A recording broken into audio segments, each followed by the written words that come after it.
7 days after moving into my new house, the previous owner called me and said, I forgot to disconnect the camera. I didn't respond right away. I just stood there, frozen, trying to understand what he meant. Then he added calmly, It's in your living room and it's hidden. And it's been recording everything. I stopped breathing. Before I tell you what happened next, comment down below where you're watching from, and if you enjoy suspense stories like this, follow and subscribe to Her Whispered Tales for more. My name is Anna Carter, and I had just moved to a quiet neighborhood outside Denver, Colorado, hoping this house would be my fresh start. To anyone looking in, my life seemed perfect: a new home, a stable marriage, a peaceful environment. But the truth was, my marriage to my husband, Daniel Carter, had always felt off. Not in a way I could explain or prove, just a quiet, constant discomfort I learned to ignore. And his mother, Margaret Carter, was always nearby, showing up unannounced, inserting herself into our space in ways that never quite felt normal. I told myself this move would fix everything. A new house, a new beginning. Something clean, something ours. But now, as I slowly looked around my living room, the couch, the windows, the corners of the ceiling, I felt a chill crawl up my spine. Somewhere in this room, something had been watching me. Watching us. Why are you telling me this now? I finally asked, my voice barely steady. There was a pause on the other end of the line, long enough to make my chest tighten. Then he said quietly, Because of what I saw. My grip on the phone tightened. What did you see? Another pause. There's something you need to watch for yourself, he said. My heart started pounding. But you have to come alone. I didn't sleep that night. Every time I closed my eyes, I kept hearing his voice again. I forgot to disconnect the camera. It's been recording everything. By morning, I knew I had to see it. I didn't tell Daniel. I didn't tell anyone. I just left. The address he gave me was outside the city, quiet, isolated, almost forgotten by time. The kind of place you don't end up at by accident. The house looked older than I expected. Still. Silent. When Howard opened the door, he looked nothing like the confident man I remembered from the purchase. His face was pale, tired, like he hadn't really left that house since I moved in. He didn't ask questions. He just said, Come in. Inside, the air felt heavy.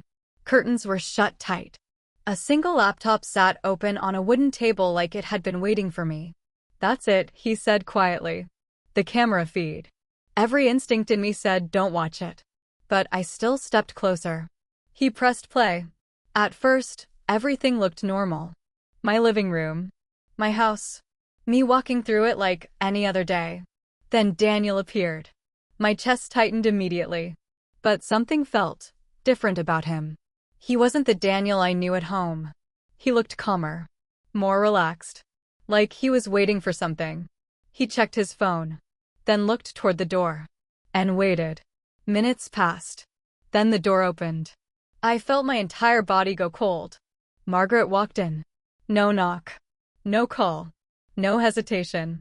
Just like she belonged there. Like she had always belonged there. My stomach twisted as I watched her move through my home with complete ease. Then Daniel stood up. And that's when everything shifted. He smiled at her. But it wasn't the smile I knew. It was different. Familiar in a way it should not have been. They were standing too close. Too comfortable. Like distance between them didn't exist at all. And then I heard him say it. You came early. I stepped back without realizing it. My hand hit the wall behind me. No, I whispered. This isn't. My voice broke. Howard didn't look at me. He just kept watching the screen. Like he already knew what came next. Because Daniel didn't look surprised she was there. He looked like he was expecting her. Like this wasn't an accident. Like I was the only one who didn't know what was really happening inside my own house. And that's when I realized. The camera didn't just capture moments. It captured something I was never supposed to see. I stood in front of that screen, but by now it didn't even feel like I was fully standing anymore. It felt like my body was there, but my mind was somewhere behind it, trying to catch up to what I was seeing. Howard was still scrolling through the footage, but I could barely hear him anymore. All I could see were the timelines shifting on the screen, day after day, night after night, my life replayed like it had never truly been mine. And then the truth started to form itself in patterns I couldn't ignore. Margaret arriving without warning.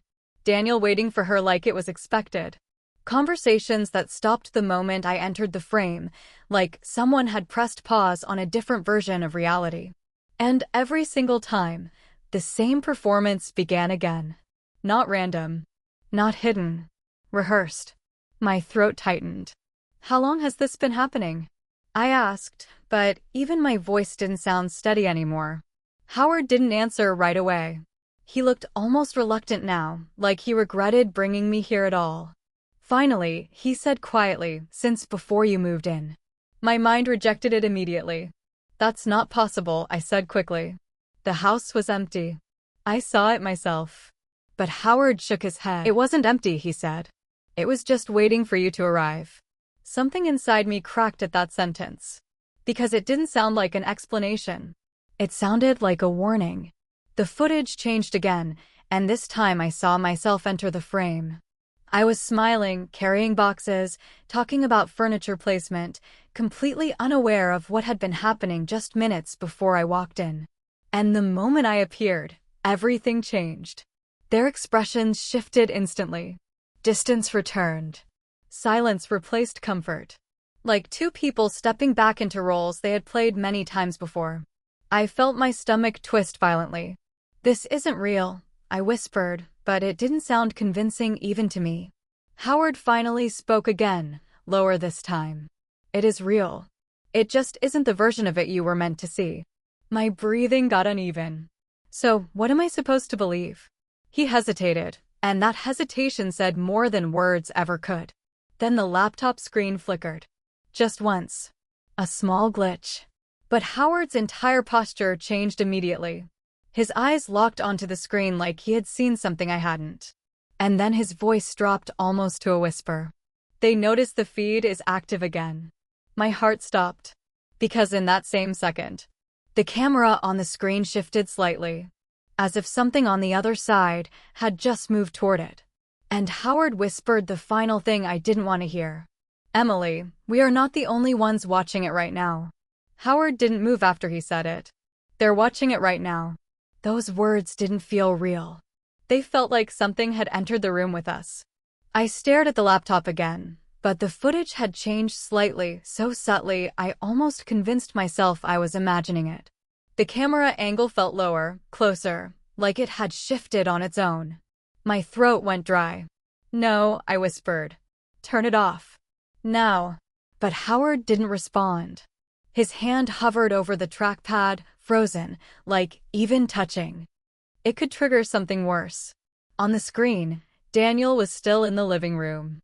But now something was wrong. He wasn't just standing there anymore. He was looking directly into the camera. Not past it. Not around it. At it. And then, he smiled. Not casually. Not normally. Like he knew exactly who was watching. My chest tightened. "He can't see it," I said quickly, almost desperate. "That's not how this works." But even as I said it, I didn't believe it anymore. Because Daniel didn't look confused. He looked aware. Like this wasn't the first time he had done this. Like he had been waiting for the camera to wake up again. Howard finally spoke, voice low and heavy. "That's why I never fully disconnected it." I turned sharply toward him. "You said it was a mistake." "It was," he replied. "At first." Something in his tone made my stomach drop. "At first," I repeated. He exhaled slowly, like he was forcing himself through something he had avoided saying for a long time. "This house doesn't stay empty for long after someone moves in," he said. I frowned. "What are you talking about?" Howard hesitated, then added, "There was someone before you." My body went cold. "A woman," he continued. "She stayed only 2 weeks." My voice dropped. "Where is she now?" This time, he didn't answer. And that silence felt heavier than anything he could have said. On the screen, the footage flickered again. But now I noticed something I hadn't before. A faint shadow in the corner of the room. Not Daniel. Not Margaret. Something else. Like someone had been standing there before the recording even began. Watching. Waiting. My breathing became uneven. This doesn't make sense, I whispered. I was the first one to move in after you sold it. Howard finally looked at me directly. And what he said next shattered that thought completely. You weren't the first one to ask questions, he said quietly. She did too. My stomach dropped. And she started noticing the same things you are noticing now. The laptop screen flickered violently. For a split second, the footage froze. Then a message appeared. She is still in the house. My entire body went numb. No, I stepped back. No, that's not possible. But before I could finish, a soft notification sound came from inside the house. Not from the laptop. Not from the screen. From somewhere behind me. And this time, Howard didn't even turn around. For a moment, nothing moved. The notification sound didn't repeat. It just stayed in the air. Like the house had paused after speaking. I couldn't tell where to look anymore.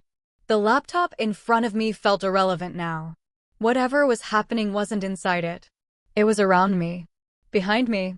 Inside the silence. Howard's voice broke through, lower than before. Don't turn around. But the problem was, I already felt it. Not saw it. Felt it. Like the space behind me had become heavier than the rest of the room. I took a step back without thinking. The floor creaked. And the moment it did, the hallway light flickered again. But this time, it didn't just flicker. It hesitated. Like something was deciding whether I was allowed to see. Then darkness. Complete. In that darkness, I heard the sound again. Closer. Not from a direction this time. From space itself. I whispered, it's not moving through the house. My voice shook. I couldn't finish the sentence. Howard finally said, almost reluctantly, it never does. That stopped me. I turned slightly, not fully, just enough to see him. Then what is it doing? I asked. He didn't answer right away. Instead, he looked at the hallway like he was remembering something he wished he could forget. Then he said, it's choosing where you notice it. Something in my chest tightened. That didn't make sense. But the house didn't feel like it needed to make sense anymore. It felt like it was, aware of me noticing it. The laptop behind me suddenly made a soft sound. Not a notification. A cursor moving. Like someone had opened a text field. My breath stopped. Because I hadn't touched it. Howard hadn't touched it. And still, words began to appear. Slowly.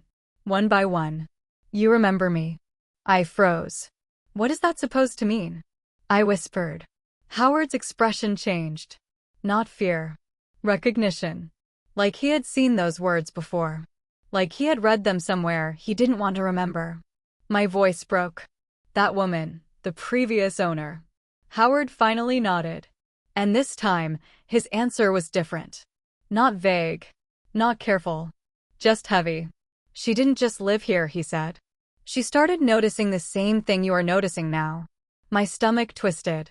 And then she started responding to it. The cursor moved again. New text appeared. She stayed when she shouldn't have. My pulse spiked. Stop it, I said, backing away. Turn it off. But Howard didn't move. He was staring at the screen now like it was staring back at him. Because I noticed something I shouldn't have. The message wasn't centered on the laptop. It was aligned. Like a reply. Like part of a conversation already happening. Then the hallway light turned on. Not flickered. Turned on. And in that light, I saw something that made my entire body lock. A reflection. Not in a mirror. Not in glass. But in the black screen of the laptop. Behind me. Standing closer than before. And this time, it didn't disappear. I couldn't move. Not because I didn't want to. But because something about my body didn't feel fully under my control anymore. The reflection behind me in the laptop screen stayed still for a moment. Too still. Then it moved. A second after I didn't.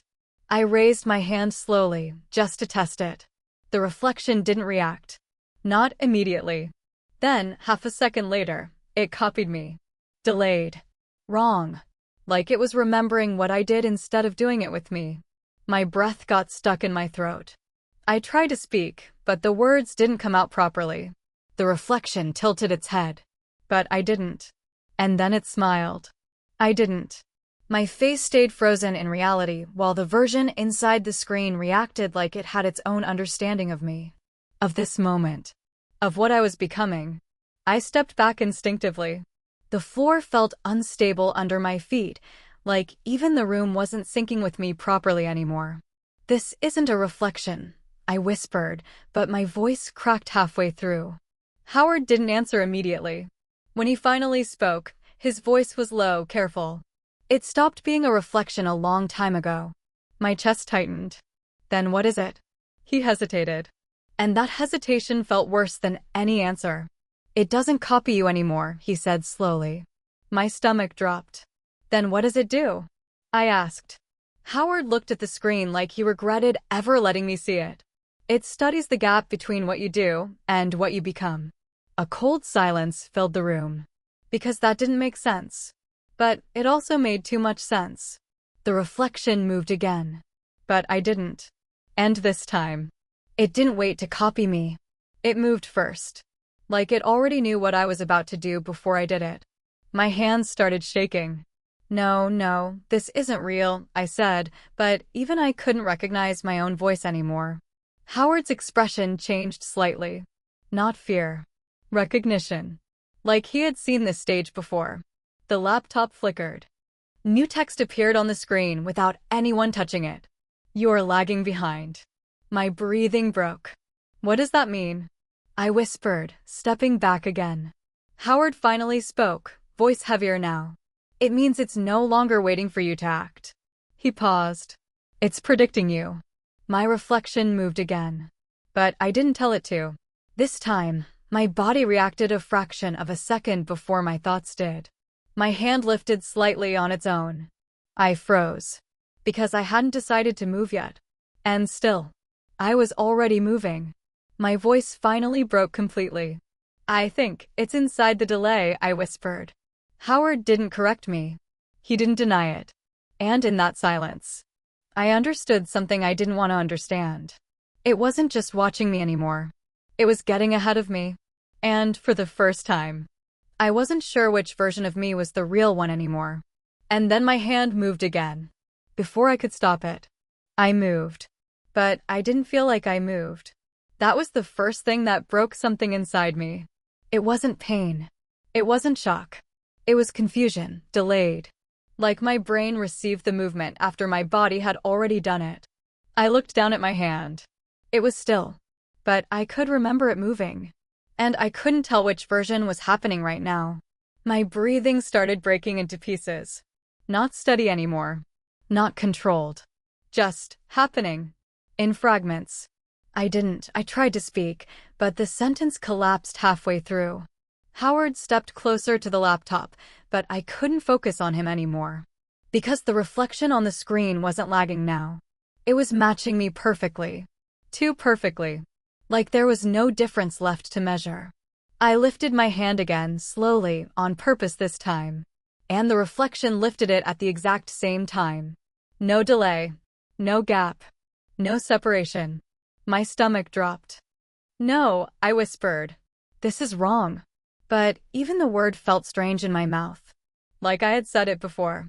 Or like something inside me had already decided I would say it. Howard's voice came in, distant. You're sinking fully now. I turned toward him sharply. Stop saying that like it means something. But even as I shouted, I noticed something terrifying. My voice didn't feel fully mine. It was slightly ahead. Like it had already existed in the room before I spoke it. The laptop flickered. And for a moment, the screen didn't show my reflection anymore. It showed two versions of me, standing in the same place. One slightly delayed. One slightly complete. And I couldn't tell which one I was supposed to be. My breath broke completely. That's not me, I said instantly. But my voice didn't sound convinced anymore. Howard looked at me, and for the first time, he didn't correct me. He didn't explain anything. He just said quietly, "It's not copying you anymore." My chest tightened. Then what is it doing? And this time, he answered differently. Not like a warning. Like a realization. It's deciding which version continues. The reflection stepped forward. But I didn't move. Not at first. Then my body moved anyway.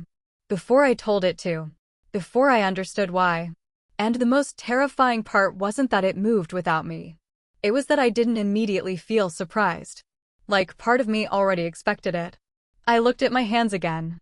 And for the first time, I wasn't sure if I was the one looking at them, or the one being looked at. And somewhere inside that confusion, I realized something I couldn't take back.